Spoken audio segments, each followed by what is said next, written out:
Hola chicos, hola chicas, ¿qué tal? ¿Estás bien? ¿Cómo ha pasado? Chicos, hoy vamos a hablar de un verbo en español también muy usado que es futuro. Futuro simple o también conocido como futuro imperfecto. Chicos, atención, futuro simple, diferente de portugués, que en portugués hablamos futuro simples con la S, ¿sí? Pero en español no se usa la S para hablar sobre este verbo, ¿sí? Futuro simple. Y en algunos libros, en algunos contenidos, también es conocido como futuro imperfecto. Entonces, hay dos nombres. Puede ser futuro simple o también futuro imperfecto. Bueno, vamos a hablar sobre ele. Chicos, o que é então o futuro simple ou futuro imperfeito que seja? Bom, pessoal, futuro simple ou futuro imperfeito, como é conhecido esse tempo verbal em espanhol, é aquele futuro que vai acontecer. Amanhã, depois de amanhã, ano que vem, etc. É uma coisa que vai acontecer, não é o agora. Por exemplo, eu viajarei para a Espanha. Um exemplo. Em espanhol, yo viajaré para a Espanha. Sim? Então, é esta a função. É muito fácil, pessoal. Lembrando que em espanhol, como em português, tem dois tipos. Tem os verbos regulares, que é muito fácil, e tem também aí os verbos irregulares, que todo mundo sabe que é um pouquinho complexo, mas nada muito difícil. Em tempo futuro é muito mais simples, porque é só nós memorizarmos a desinência, tanto para os regulares quanto para os irregulares. Bueno, vamos primeiro ver los regulares.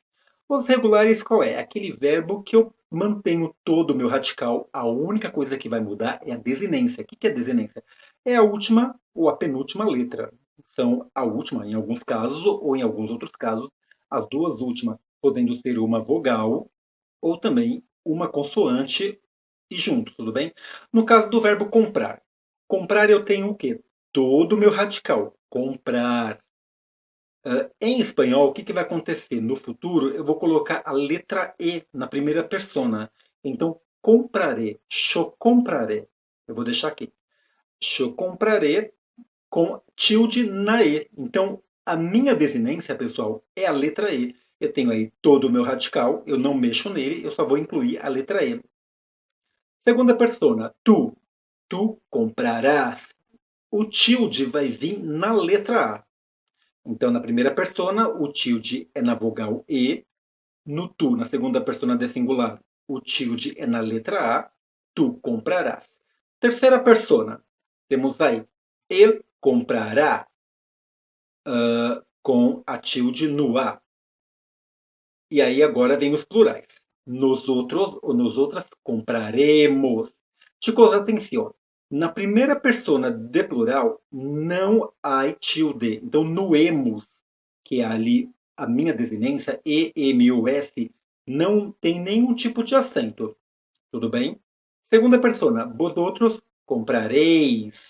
Então, aí sim, eu recebo o tilde no E, não no I. Então, comprareis. Ok? E, por último, a terceira persona de plural, ellos comprarán. Então, termina com N, porque com N, tudo bem, pessoal? Não existe nenhuma palavra que termina com M em espanhol, e sim com N. Então, esse comprarán, a letra A é onde recebo o tilde. Vamos ver aqui o verbo amar no futuro. Yo amaré com tilde na letra E. Tu amarás com tilde na A. Ele amará com tilde na A. Nós outros amaremos. Então, não há tilde na desinência E, M ou S. Não tem nenhum tipo de acento, tudo bem? Vosotros amareis. Ellos amarán. Com tilde no A do ellos. Certo, pessoal? É muito fácil. Então, os verbos regulares é esse o exemplo. Agora, os verbos irregulares. O que acontece com os irregulares? Eu vou manter a mesma desinência. As mesmas. E, as, a, emos, eis e an. Grava bem isso, tudo bem, pessoal? O que vai acontecer nos verbos regulares? Que aí você tem que memorizar quais são os verbos regulares, que são bastante.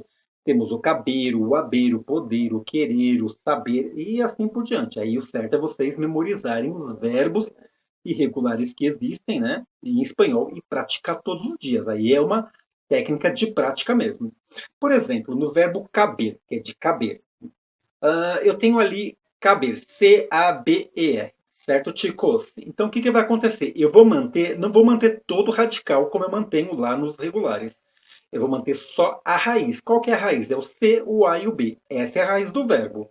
Porque aí eu tenho a vogal e a consoante, que é isso desinência. A raiz é o meu C, A, B. Para todos os irregulares, assim que termina a minha raiz, eu vou colocar a letra R. Então, C-A-B-R, e aí, na primeira pessoa, eu coloco o E com acento, com a tilde lá. Então, chocabré. Entenderam, chicos? Então, tu cabrás, él cabrá, nosotros cabremos, não há tilde. Vosotros cabréis, e ellos cabrán. Mais um exemplo aí, voltando para os verbos regulares. O verbo haber. Então, haber é um verbo completamente irregular no espanhol. No mundo do espanhol, é um verbo irregular.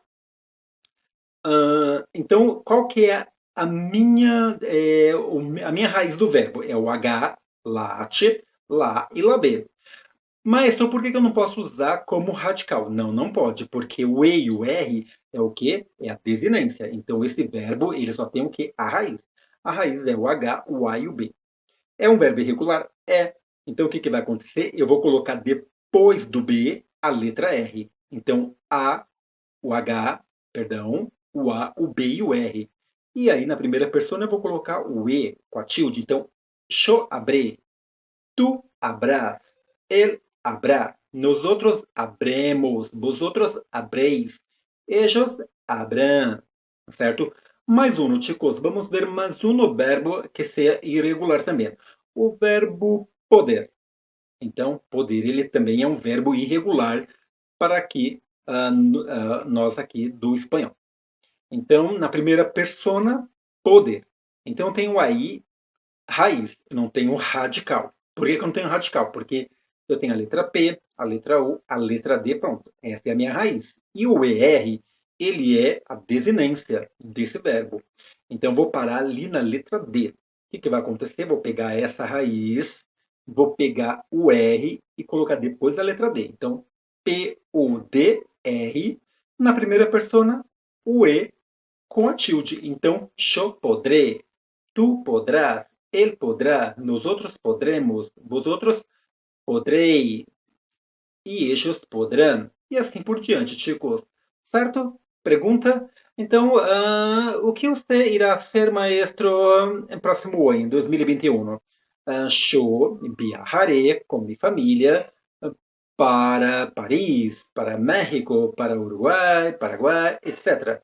Sim, chicos, muito obrigado. Semana que vem teremos mais uma aula virtual de espanhol. Hasta pronto.